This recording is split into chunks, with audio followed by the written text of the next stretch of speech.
This program is brought to you by Tab. We're on. Download the app today.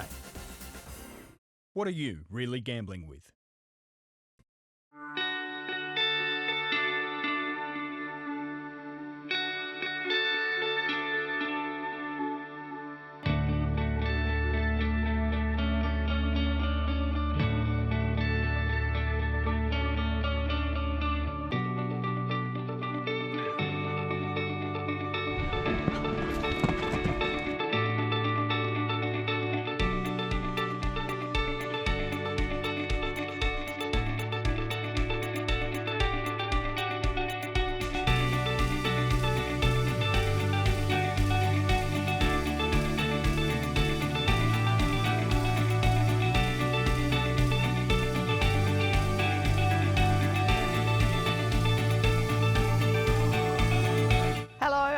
I'm Searcy. Welcome to the final episode of Thoroughbreds Are Go for Series 1 in 2024.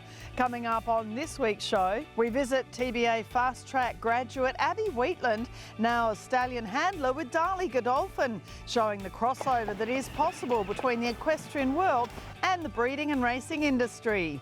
The Melbourne International three-day event at Ware over the June long weekend attracted large numbers of super competitive thoroughbreds, and we catch up on the progress in the rehoming of thoroughbreds in Victoria. And a wonderful Arrowfield stud beyond the winning post. Where are they now?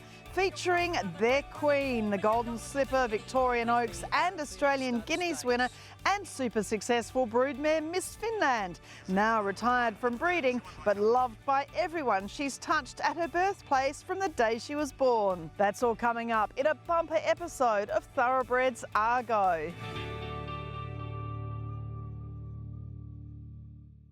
Last week we looked at Thoroughbred Breeders Australia's Fast Track course and how it brings newcomers from the equestrian world and outside it into the breeding and racing industry. This week we have a great story on Abby Wheatland, who went through the Fast Track training course and is now in one of the most exciting jobs in the breeding industry as a stallion handler at Darley Godolphin's New South Wales base. Abby is also a great advocate for the thoroughbred and a wonderful example to other young people wanting to get a great career in the thoroughbred industry.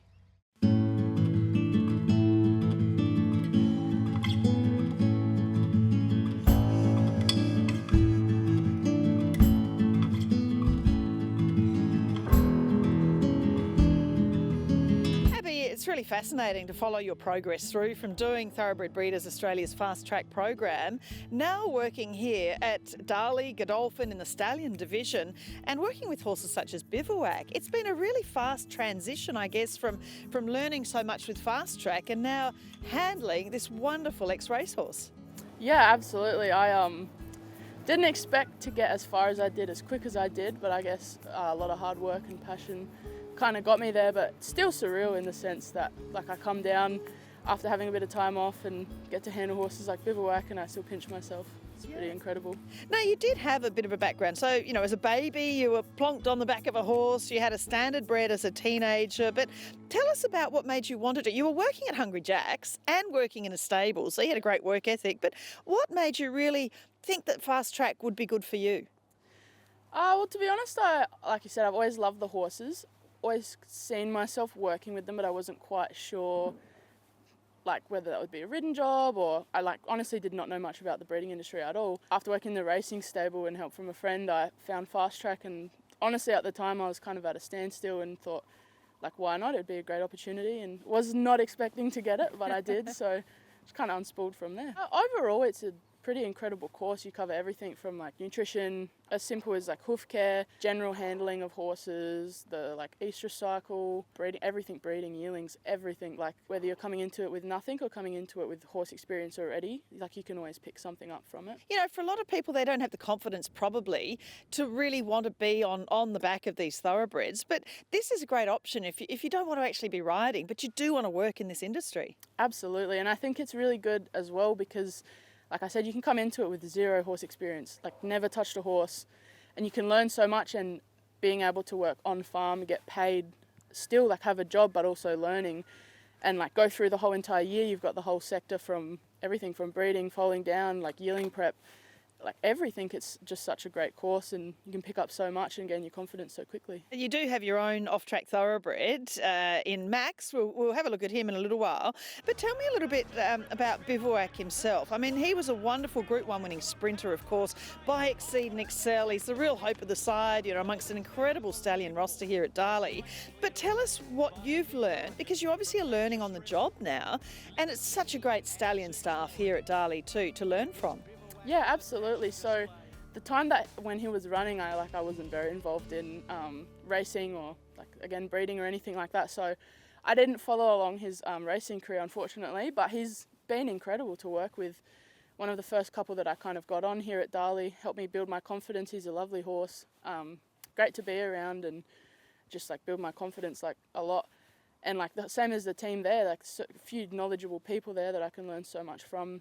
Really help build up the confidence, and the stallion manager there is great, giving responsibility and putting trust into you pretty early on, and just letting you use your initiative really builds up your confidence into getting growing and getting better. Yeah, and there's a great work ethic here, as there is in so many, whether it be studs or stables. I mean, Darley have the Flying Start course, of course, for people around the whole world as well. But I love, the neatness. Everything is done with a routine, which is so important, I guess, as a staff member to know the routine, because the horses love it so much, don't they? Yeah, absolutely. Especially working with stallions, they just thrive off of routine. So having that routine in place and having people that have been here for a while and know the routine and so uplifting to help you to learn that routine is very nice. And it's also a lot easier as a staff member to kind of slot in and get used to it. Let's have a loyal two in front of Scott Bason's wing note. Your off-track thoroughbred here, Ever Loyal. It's so great you can have a retired thoroughbred. A son of Sebring. He was a horse that won at Rickett, only won a stakes race there. He was third in Embellishes, New Zealand 2,000 guineas. Sold through the NZB yearling sale, sold as a weanling prior to that with the Newgate brand on him. But it's really great to see that, you have the passion now to have your own off-track thoroughbred. Yeah, absolutely. And I'm very, very thankful and lucky that Godolphin lets me have my horse here. But yeah, it's very nice. Some days you have rough days at work, and it's nice to just come home to your own horse and be able to have a bit of fun with them, and it's really nice. Yeah, and you've spent a lot of time. Tell us what you've done with him while you've had him. Early on, I was just bringing him on slowly, some short trot work, building his muscles, getting him fattened up and stuff, and then started slowly riding him, taking him down to the river and stuff. We've got a beautiful river that runs through.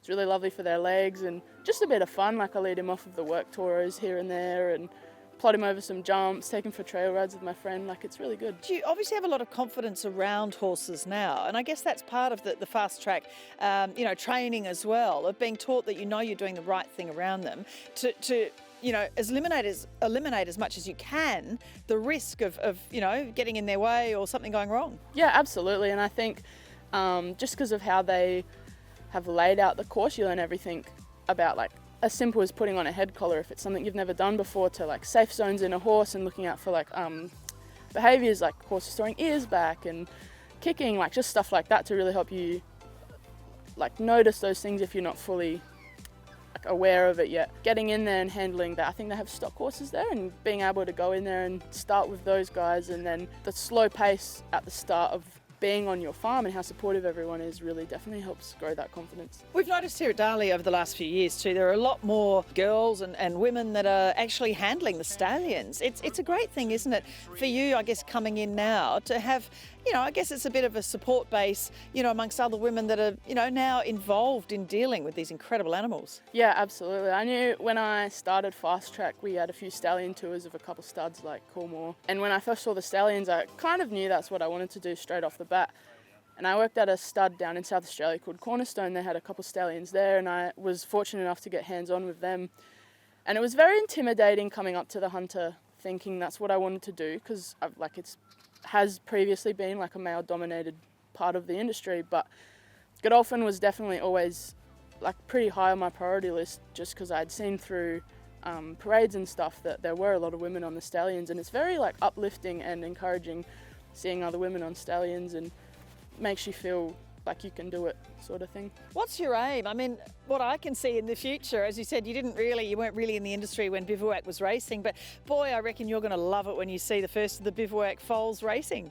Yeah, absolutely. I'm very excited to follow along Bivouac, even likes of Animos. Be really interesting to see how they all go and see the full circle in the off season I get to work up at breaking with the babies and just see how everybody goes. And I think my long-term hopes for the industry is to travel a bit, get overseas, shuttle with some stallions for a little bit and just see the world while I can while I'm young and just honestly see what happens, where it takes me.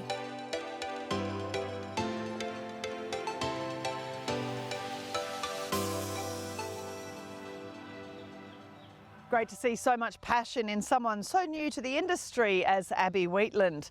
Coming up after the break on Thoroughbreds Are Go, all the thoroughbred action from the Melbourne International 3-day event.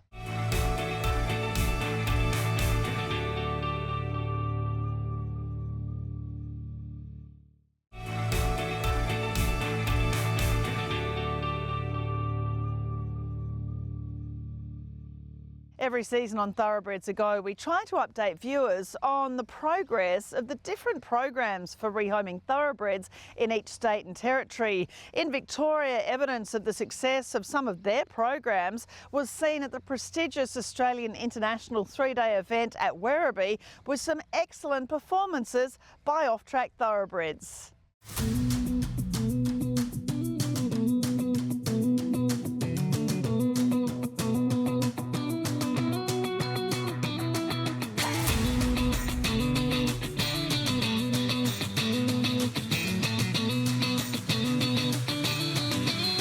So tell me, Mel, what numbers of thoroughbreds are involved in competition at the Melbourne International 3-day event at Werribee? Here this weekend we've got 63 OTTs competing, which is 39% of the whole field. What's really exciting is that year on year the thoroughbreds that are here competing are actually up 10%. Does the Racing Victoria off-track program have any new initiatives at this year's 3-day event? Every single year our initiatives get bigger and bigger, so this year we're really excited to introduce the OTT 1-star long, which is just for retired thoroughbreds. We had 26 horses out there competing and it was so popular there was actually balloted, so essentially people got a start depending on their previous performances. They make such good eventers because of their agility and their stamina and their versatility. There's not many other animals that can transition from one career into another, and it's so wonderful to see these horses out here competing knowing that they previously were racehorses. There are certainly some famous names here competing on thoroughbreds, Shanae Lowings and Bold Venture, of course being one of the most high profile, but there are so many others too at the elite level of competition. Absolutely, so obviously we're coming into an Olympic year. This year is the Olympics in Paris, which is really exciting, and it's fantastic to see Shanae out there competing on an OTT. She's actually leading the 3-star as well on another OTT, so it's just really wonderful leading into these big end events to see so many competitors out there in the elite ranks. Ready, gates are back and away. It's so important, isn't it, for all racing jurisdictions and racing bodies to support these events, isn't it? I guess the more incentives there are to encourage riders to take on thoroughbreds and compete in these events, the more horses get great new homes. Across the weekend, across all levels, thoroughbreds are well represented. So as I mentioned, we've got the 1-star OTT class through to the 4-star, and what's really exciting at the moment is we've got thoroughbreds that are leading an equal second in the 3-star. Tegan Ashby's looking to go back-to-back on her OTT Magic Mushroom. So, you know, it's all happening here on the last day at Melbourne 3-day, and it's just super exciting. We are so appreciative of everyone that supported the new class. So obviously EV, Racing Victoria, Off the Track, everybody off the track for their sponsorship of the class. It really allows, you know, the more inexperienced horses that have had a previous life in racing come out and see what the 3 days are about.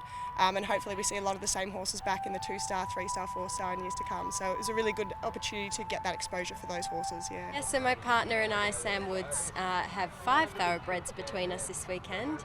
We've just been really lucky to come across great thoroughbreds. They're such an amazing breed and really suit the sport. So I guess when you give them the opportunity to change their career, it's amazing and it gives them the best possible chance in life. They're just so willing and so easy to train, so that's why I love them. It's a great atmosphere for the horses to start at 2-star level.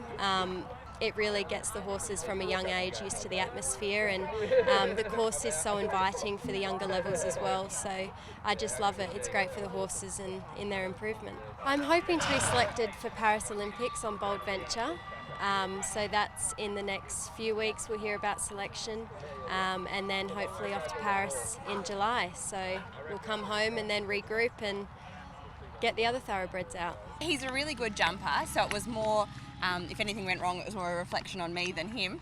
But my round was clear, under time. He jumped brilliantly, and I couldn't ask for any more than that. I really believe in the horse, so to get the job done today, is a big relief, and so happy. And I think it'll take a few days to process, but this horse is just a gem, and I'm so blessed to have him, and he's just a great partner. This will be his 6th off the track winning rug.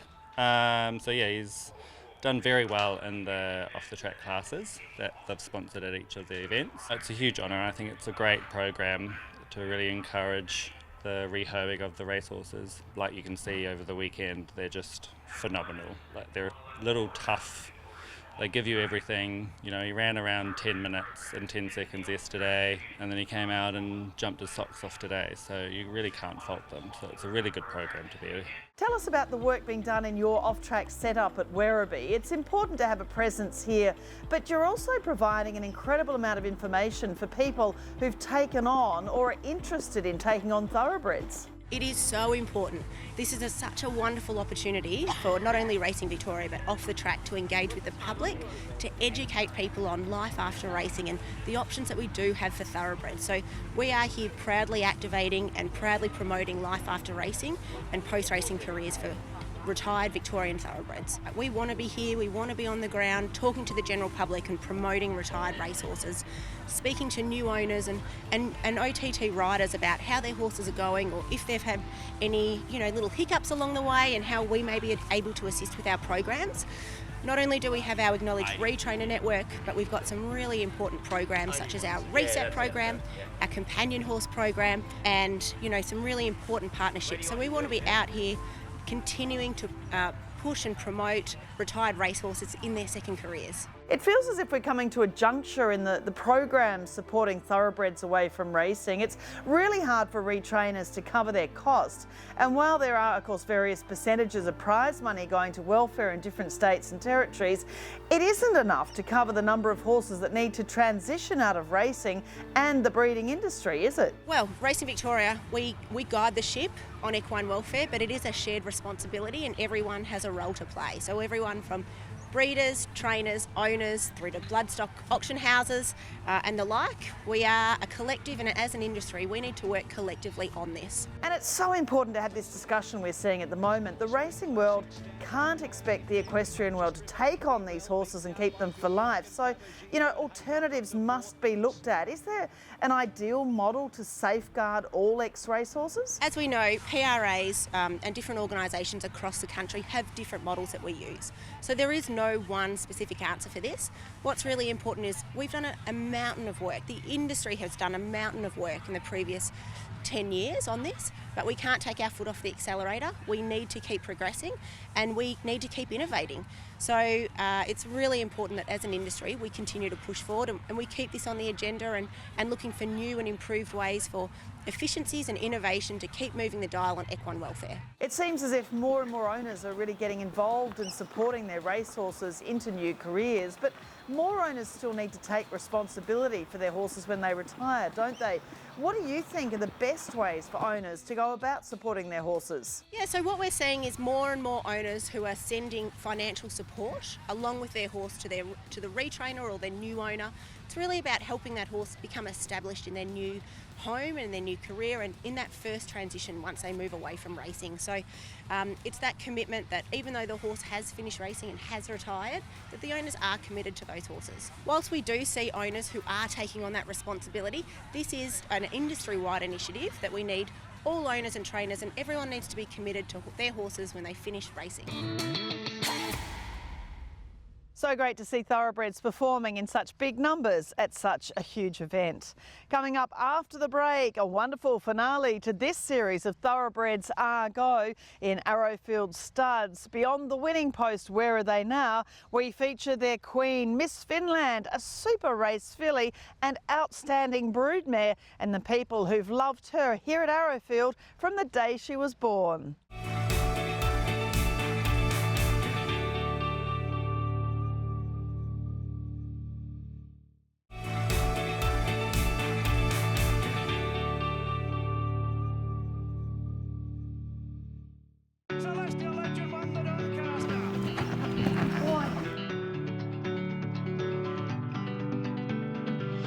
Finland has taken the lead in the Golden Slipper. John Massara, the owner, told David Hayes, I'm going to give you the best 2-year-old filly in Australia when he gave her this one. And boy, is she the best 2-year-old in Australia. Matt, Miss Finland, we talk about her as the Queen of Arrowfield. I mean, there are very few race fillies who can win a Golden Slipper, 7 months later come out and win a VRC Oaks, and then of course go on and beat the boys as a 3-year-old in the Australian Guineas. She was one of a kind as a racehorse, and she's been just a beautiful broodmare here, hasn't she? A long dynasty, and hopefully it will continue that way for many years to come. And it's the fantastic thing about these broodmares with such a depth of pedigree. They don't always go on to succeed at stud, but you know, there are those that do, and she's certainly amongst those illustrious few, such as Urban Sea and those great mares that just continue to produce and keep giving. Very strong fillies family, of course, but she has had some good colts. I think she's herself produced 5 group stakes horses, and of course probably the most important one, they're all important, but Stay With Me, that has won a Group 1 herself, and through her daughters hopefully that Miss Finland line will continue. As you say, I mean, not all the mares get the chance. You know, they only have a foal a year. Some years they don't have a foal. They can be sent to the stallions that don't work for them, or the horse has to come out to basically be an Olympic athlete to be a Group 1 winner. Very hard when they get those small chances compared to the stallions. But as you say, I mean, Stay With Me, 1,000 guineas. Her foal, Waltz On By, the filly, a dual stakes winner. Divana was 3rd in a Skyline. Then you get Earth Angel, as you mentioned. Pleasuring first, Earth Angel second. She's thrown Shilda Krug, a stakes performer. Bucharest, who was the Deep Impact we filmed as a gorgeous foal here at Arrowfield. You know, you forget he was 3rd in a Spring Champion in a Group 1 and a Gloaming. 4th in a Rough Habit. Miracle of Love, 2-year-old winner, but 2nd in a JJ Atkins. I mean, that is a successful broodmare by anyone's stretch. We've read out a fraction of a page. It literally Yes. is the length of your arm. I think these female families, which every stud tries to get hold of, but if you get the right one and it works out well for you, and fortuitously it has for Arrowfield, you can really build a bit of a dynasty on them. They can do it for you, of course, and everyone's looking for these special sort of mares. But if you look further back in Miss Finland's pedigree to Moonshell, an Oaks winner, and Moon Cactus, and great fillies family, owned and developed by the late Al Maktoum, which is probably how Miss Finland came to be bred, through the relationship that Arrowfield had with the Maktoum family when they were dipping their toe in Australian waters, as it were. But it's just a great depth of family, and it can just keep providing, which is just fantastic.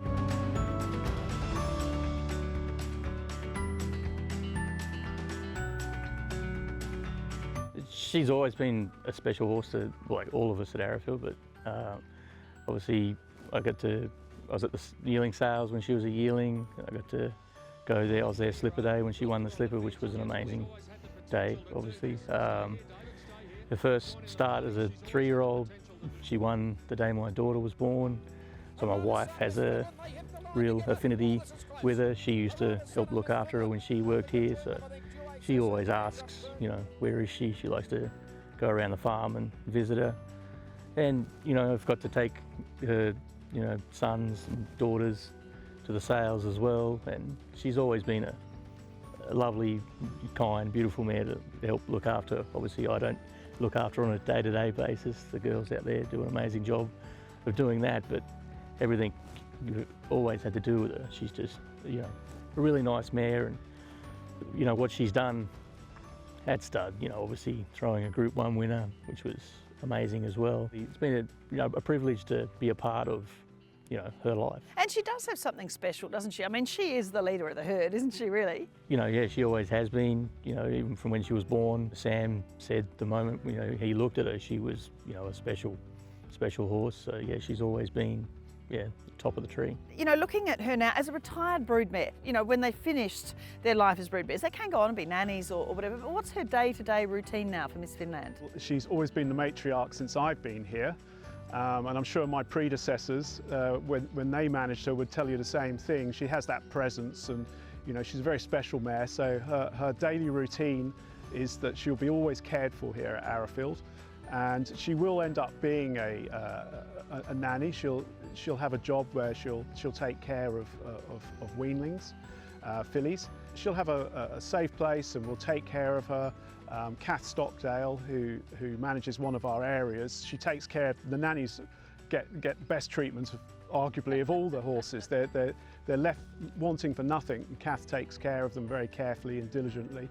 But she'll certainly have a place here. And you know, although we say she's retired, she still very much sees herself as a matriarch. She has that presence where she's always looking off into the distance, like a lot of the good mares do. You know, almost giving the impression that she's just tolerating your company, being by you.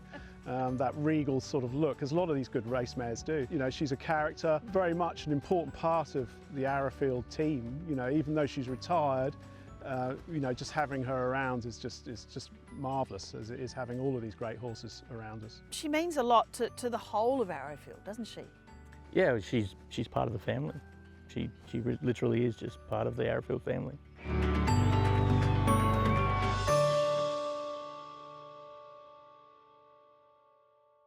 Great to see the care taken with any retired broodmare, but the womb-to-tomb ethos here at Arrowfield Stud, particularly for mares such as Miss Finland, is just beautiful to see. That's it for this series of Thoroughbreds Are Go. We'll be back in the spring with another 5 episodes. I'm Caroline Searcy. I look forward to seeing you then.